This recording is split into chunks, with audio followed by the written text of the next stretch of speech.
5 कार्यवाहक डीजीपी मिलने के बाद पूर्णकालिक डीजीपी उत्तर प्रदेश को मिल गया है। राजीव कृष्ण सर डीजीपी बनाए गए हैं। इस वक्त हमारे साथ मौजूद हैं।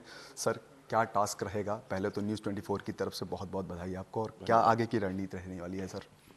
धन्यवाद। माननीय मुख्यमंत्री जी की, उत्तर प्रदेश शासन की और उत्तर प्रदेश पुलिस की अपराध और अपराधियों के विरुद्ध जीरो टॉलरेंस की नीति बड़ी स्पष्ट है।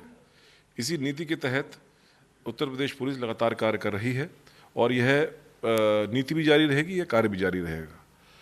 नागरिकों के मन में, विशेषकर महिलाओं के, व्यापारियों के मन में किसी प्रकार का कोई वो सुरक्षित महसूस करें, किसी प्रकार का कोई भय उनके मन में ना हो, और उनके विरुद्ध जो भी अपराध करते हैं उनके विरुद्ध कड़ी कार्रवाई, कठोरतम कार्रवाई, जो भी कानून सम्मत कार्रवाई है उसको हम लोग हमेशा से करते आए हैं और वही आगे जारी रहेगी।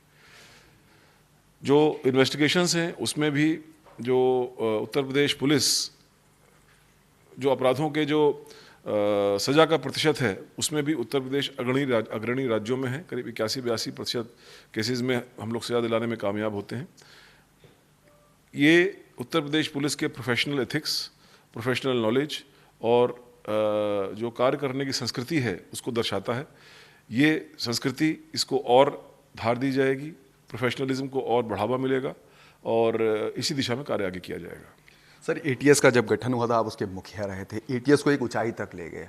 अब साइबर टास्क है आपके लिए, साइबर क्राइम बढ़ रहा है, उसके साथ साथ 2027 का विधानसभा चुनाव है, कैसे इसकी रणनीति? साइबर के मामले में भारत सरकार के द्वारा, गृह मंत्रालय के द्वारा और अन्य एजेंसीज के द्वारा जो एक व्यवस्था बनाई गई है, उस व्यवस्था को उत्तर प्रदेश में बहुत हद तक अमली जामा पहनाया गया है। और यही कारण है कि डिफरेंट पैरामीटर्स पर साइबर क्राइम में, चाहे वो पैसे की रिकवरी हो, चाहे वो लियन मनी का क्रिएशन हो, चाहे वो साइबर अपराधियों के विरुद्ध कार्रवाई हो, इन सभी पैरामीटर्स पर उत्तर प्रदेश देश के अग्रणी राज्यों में शामिल हुआ है। यह एक सतत चलने वाली प्रक्रिया है। हमने थाना स्तर तक प्रत्येक थाने पर हमारे अधिकारी ट्रेंड हैं, लोगों में अवेयरनेस को फैलाया है, अवेयरनेस के कई कार्यक्रम किए हैं।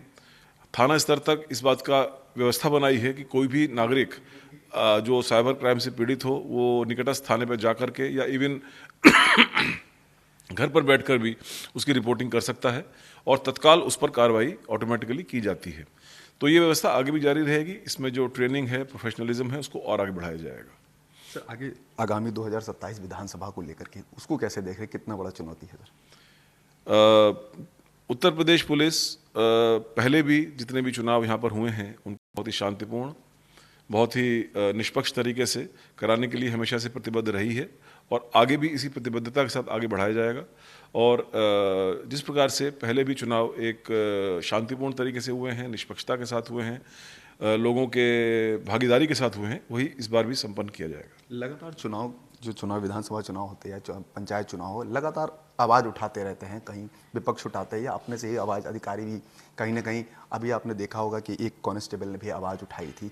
उसको लेकर के जो कमियां हैं उसको कैसे सुधारने के लिए क्या कोई गाइडलाइन तैयार की जाएगी, कोई नीति तैयार की जाएगी? नहीं, लगातार हम लोग अपने कार्य में सुधार की तरफ आगे बढ़ते हैं और जो आलोचना होती है उसको भी इसी दृष्टिकोण से देखते हैं कि उसमें हम अपने सिस्टम में क्या इम्प्रूवमेंट कर सकते हैं।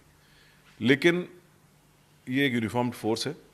यूनिफॉर्म्ड फोर्स में अपनी बात रखने का एक कानूनी तरीका है, एक प्रक्रियात्मक तरीका है।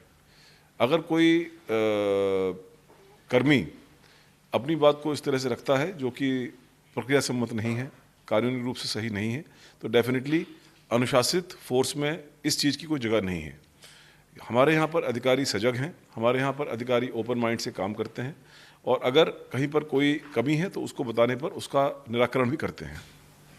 तो ये थे पूर्णकालिक डीजीपी राजीव कृष्ण सर, जिन्होंने बताया कि हमारे यहाँ एक डेकोरम है, हमारे यहाँ एक लॉ है जिसके तहत हम अगर कोई बात होती है उसको लेकर के फिर हम कमेटी बिठाते हैं और जांच करते हैं, उसके बाद उस प्लेटफॉर्म तक ले जाते हैं। कैमरा पर्सन धर्मेंद्र साहू के साथ मनोज पांडे, न्यूज़ 24 लखनऊ।